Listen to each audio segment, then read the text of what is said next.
Hey, everybody, it is Pastor Ben here with you on Teaching Tuesday. Great to be with you today. Before we jump in to our Teaching Tuesday, I want to remind you be sure to check out our Faith Bridge prayer calendar, which I will link to in the comments of this live stream so that you can find that. And Virginia Purefoy has created this prayer calendar for Lent as we make our way to Easter, which is 1 month from this coming Sunday. Can't believe it, but it's coming. So we want to help you, equip you in your discipleship journey, especially as you make your way to Easter. So that's one way to do that. Today's prayer focus is to pray for all of the church volunteers, of which we are incredibly thankful. A church like Faith Bridge would probably not exist without the help of a whole host of volunteers and folks who make this thing happen. So thank you. And we're certainly giving God thanks for you today. Last week, Teaching Tuesday, we were talking about Adam and Eve and so Adam and Eve in Genesis 3, after this beautiful creation story, God creates humans, blesses us, and says, this is very good. Adam and Eve go south pretty quick and take the fruit from the tree, the one tree God said don't eat from that tree, and they ate from that tree. And so last week we talked about all of the ways that Eve failed humanity, but Mary was the prototype for the redemption of humanity, and the comparison between Eve and Mary, which I think is great. There's this large stream of theologians from Jesus's day connecting Jesus to Adam, so that all of the ways that Adam failed God, humanity, Jesus redeemed humanity. We are saved because of Jesus and the work of Jesus.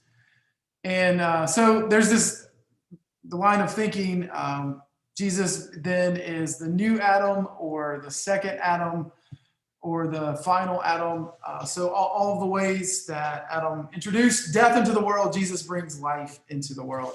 So it's worth mentioning that apparently the Old Testament writers didn't make this sort of connection to the Messiah. In fact, Adam and Eve really are not mentioned again in all of the Old Testament. Apparently the story wasn't a prototype, but the New Testament writers did make the connection between Adam and Jesus, and one of those is Paul. So in Romans, let's have a look-see. Paul shares about how that connection is made. Therefore, just as sin came into the world through one man, Adam, and death came through sin, much more surely have the grace of God and the free gift and the grace of the one man, Jesus Christ, abounded for many.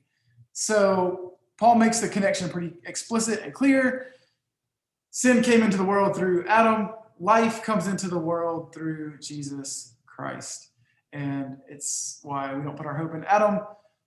We put our hope in Christ, because in him is light and in him is life. Brian McLaren, a contemporary theologian, makes the connection this way. He says, true, Adam and Eve grabbed for the chance to be like gods, judging others as good or evil, exploiting rather than preserving the earth, competing with one another rather than loving and serving one another.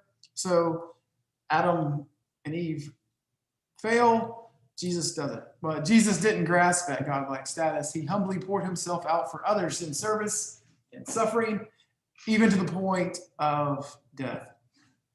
So, friends, I think that is the challenge for us this week. Well, let's not call it a challenge. Let's call it an invitation. The invitation for you this week is to humbly pour yourself out for others in service and suffering, even to the point of death, rather than exploiting, rather than judging, rather than competing.